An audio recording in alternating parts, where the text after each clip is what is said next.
আমি কিন্তু বাচ্চা নিয়েছি আমার বিয়ের প্রায় 5 বছর পর। আমাকে একটা কোশ্চেন সবসময়ই করা হতো যে বাচ্চা কবে নিবা। কিন্তু আমার কোশ্চেন হলো, আমার যখন বাচ্চা হবে সেটা কি আপনি মানুষ করে দিবেন? আমার বাচ্চা আমাকেই মানুষ করতে হবে। সুতরাং আমার কাছে যখন মনে হবে যে এই সময়টা আমার জন্য বাচ্চা নেওয়ার জন্য সুইটেবল টাইম, আমি কিন্তু ঠিক তখনই বাচ্চা নিয়েছি। সুতরাং যারা নেগেটিভ কমেন্ট করবে তাদের নেগেটিভ কমেন্টগুলো তো আপনি আর ইগনোর করতে পারবেন না, তাদেরকে তাদের মতো কমেন্ট করতে দিন। কিন্তু তার মানে কিন্তু এটা না যে একজন মানুষের নেগেটিভ কমেন্টে আপনি আপনার জীবনটাকে সেই জায়গাতে স্টপ করে রাখবেন।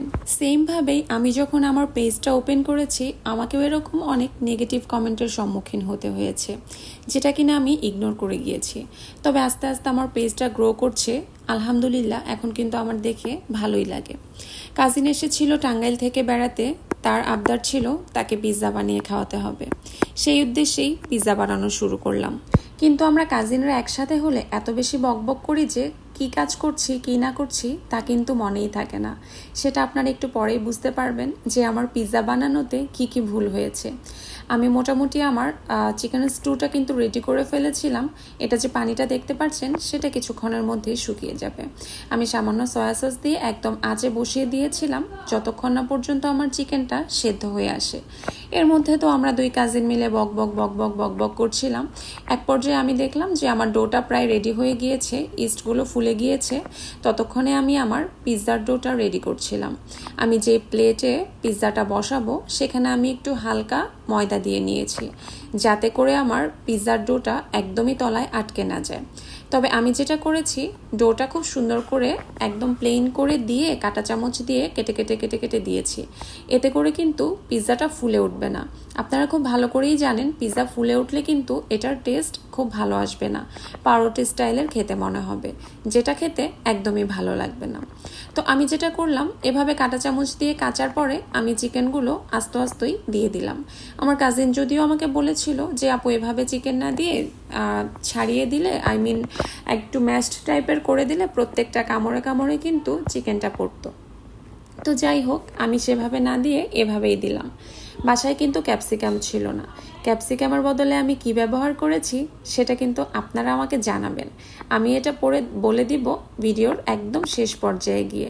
এরকম করে আমি সবগুলো কাজ শেষ করে আমি উপর দিয়ে যখন চিজ ছিটিয়ে পাত্রটা একদম পাতিলে বসিয়েছিলাম, তখন আমার মনে পড়লো যে কিরে, আমার পিৎজাটা কেমন যেন একটা খালি খালি ভাব দেখা যাচ্ছে, কিছু একটা মিসিং। তখন আমি বুঝতে পারলাম পিৎজার যে মেইন জিনিসটা সেটাই আমি দেইনি। সেটা হলো সসও দেয়া হয়নি, আর অরিগেনোও দেয়া হয়নি, বেসিলও দেয়া হয়নি। এই বক বক করতে করতে এর 14টা বেজে গিয়েছিল। যাই হোক, তারপরও কিন্তু পিৎজা খেতে একদমই খারাপ হয়নি। আমি 2টা পিৎজা রেডি করেছিলাম, একটা ছিল সস ছাড়া আর একটা ছিল সস সহ। যে পিৎজাটা সস ছাড়া রেডি করেছিলাম সেটাও খেতে কিন্তু একদমই খারাপ হয়নি। আমরা পরবর্তীতে সেটা গার্লিক আর চিলি সস দিয়ে মিক্সড করে খেয়েছি। খেতে কিন্তু আলহামদুলিল্লাহ ভালোই হয়েছিল। পিৎজার লুক দেখে কি মনে হচ্ছে, ইয়াম্মি হয়েছে না? তবে হ্যাঁ, একটা পিৎজার প্রায় অর্ধেকের বেশি আমার কাজিন খেয়ে ফেলেছিল। ওর নাকি পিৎজাটা অনেক বেশি মজা হয়েছিল।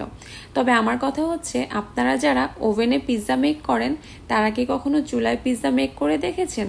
আমার কেন জানি মনে হয় যে চুলার পিৎজা আর ওভেনের পিৎজার মধ্যে আহামরি কোনো পার্থক্য থাকবে না। বরং আমি চুলায় এত সুন্দর করে পিৎজা বানিয়েছি যে আমার কাজিন দেখে হতবাক হয়ে গিয়েছে। ও নাকি ওভেনেও এত সুন্দর করে পিৎজা মেক করতে পারে না। আপনাদের যার যার বাসায় ওভেন নেই তারা কিন্তু আমার মতো এভাবে অ্যাপ্লাই করতে পারবেন। সবাই ভালো থাকবেন।